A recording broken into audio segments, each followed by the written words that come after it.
Olá, galera. Tudo bem com vocês? Perdão. Pessoal, hoje a gente vai estar trabalhando, certo? Os cuidados que nós, enfermeiros, técnicos de enfermagem, iremos fazer com o paciente antes dele fazer a cirurgia, durante o procedimento cirúrgico e após a cirurgia. Então, esses cuidados que a gente fala de antes, durante e após a cirurgia, a gente chama de enfermagem perioperatória. O que significa perioperatório? Antes, durante e após a cirurgia. Isso a gente chama de enfermagem perioperatória. E nessa primeira aula a gente vai trabalhar a enfermagem pré-operatória, tá? Que é aqueles cuidados que a gente vai ter com o paciente antes de realizar o procedimento cirúrgico, tá bom? Aqui.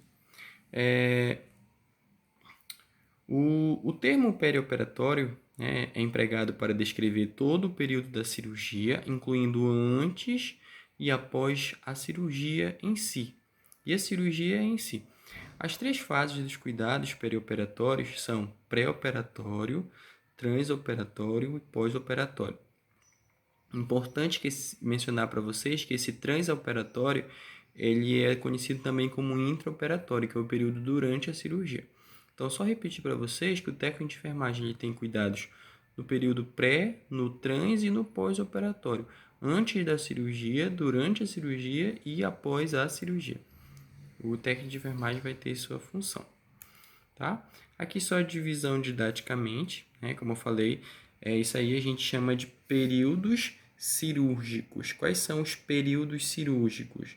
É o pré-operatório, antes da cirurgia, intraoperatório e pós-operatório.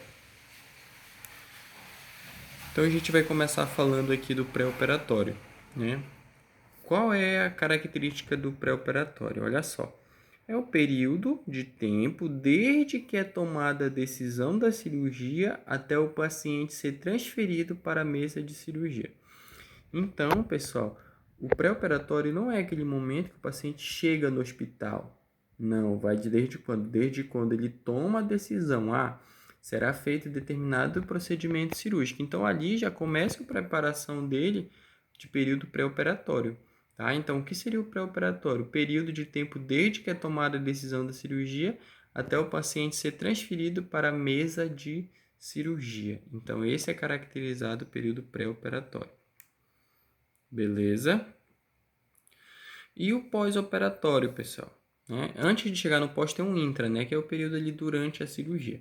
E tem o pós-operatório também, que começa com a entrada, né, a admissão do paciente na sala de recuperação pós-anestésica, que é a SRPA, como nós vimos na nossa primeira aula. O paciente faz a cirurgia, ele vai para essa sala.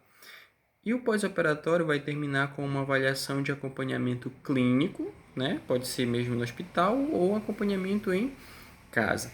Então, o que é, professor, pós-operatório? Ele vai começar com a entrada do paciente na sala de recuperação pós-anestésica, que é a SRPA, e vai terminar com uma avaliação de acompanhamento clínico em casa, que é a alta desse paciente. Seja uma alta hospitalar, né? Seja uma alta ali na sua própria casa, né? Uma alta de pós-operatório. Beleza? Aí vamos estar trabalhando pré-operatório, como eu falei para vocês nessa aula de hoje. Como eu falei, vai desde a decisão cirúrgica, o pré-operatório, até o paciente ser transferido para a mesa de cirurgia. Beleza? O pré-operatório, gente, aqui ó, que é que a gente vai estar trabalhando hoje, o pré-operatório, ele é dividido em imediato e imediato. Então, pré-operatório é dividido mediato e imediato. Então, basicamente, para diferenciar um do outro, é só lembrar o que é imediato. É aquilo que é rápido, ou seja, imediato 24 horas antes da cirurgia. Beleza? E o que é o imediato, gente? É desde a indicação para a cirurgia até o dia anterior a mesmo. Ou seja, como um exemplo, a gente tem que fazer uma cirurgia ali imediatamente. Então, aquilo é um pré-operatório que é imediato, que vai obedecer quanto tempo, galera? 24 horas, tá? 24 horas antes da cirurgia. né? Aqui no mediato, o cliente é submetido a exames que auxiliam na confirmação do diagnóstico. No imediato, não, a gente já vai ter uma preparação do paciente para o ato cirúrgico.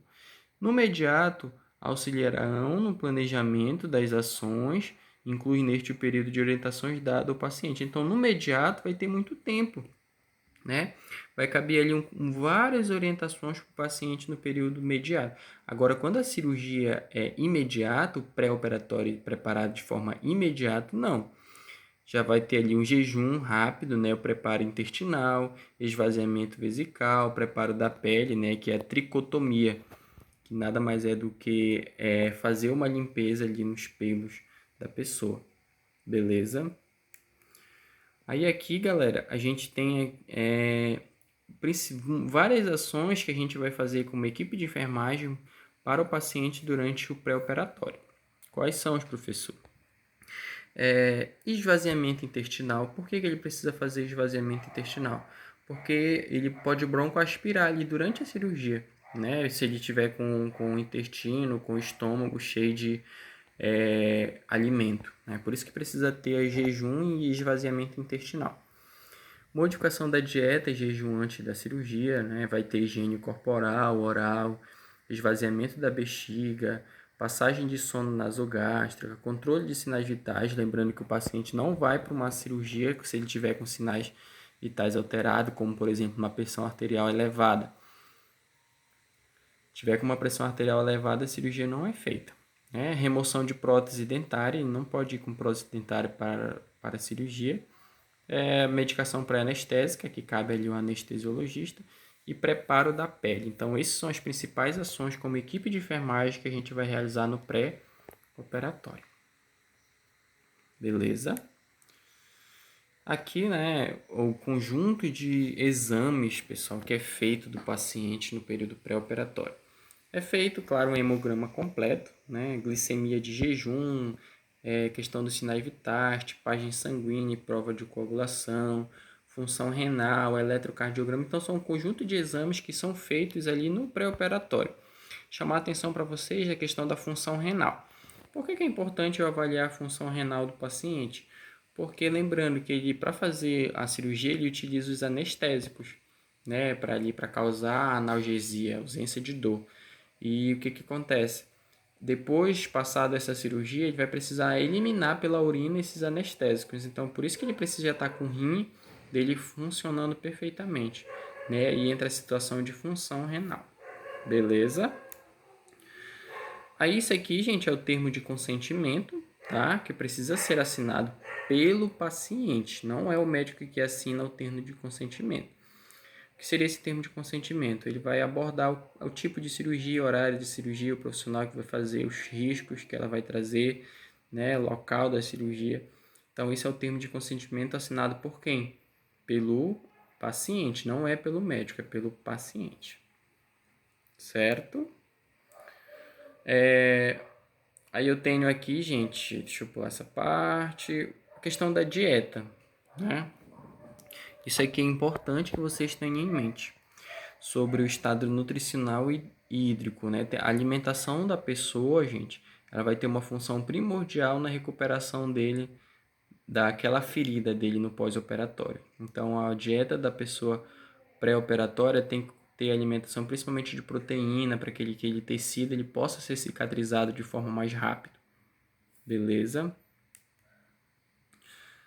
Aí aqui, né, a questão do uso de álcool e drogas deve ser evitado, gente, durante a cirurgia, antes da cirurgia, perdão, porque o álcool ele traz ali principalmente uma taxa muito elevada de mortalidade no pós-operatório. Então, o álcool, pessoal, ele deve ser tirado da vida do ser humano, né? Não, eu não falo assim, não só questão do antes da cirurgia, mas também por situações de vida mesmo.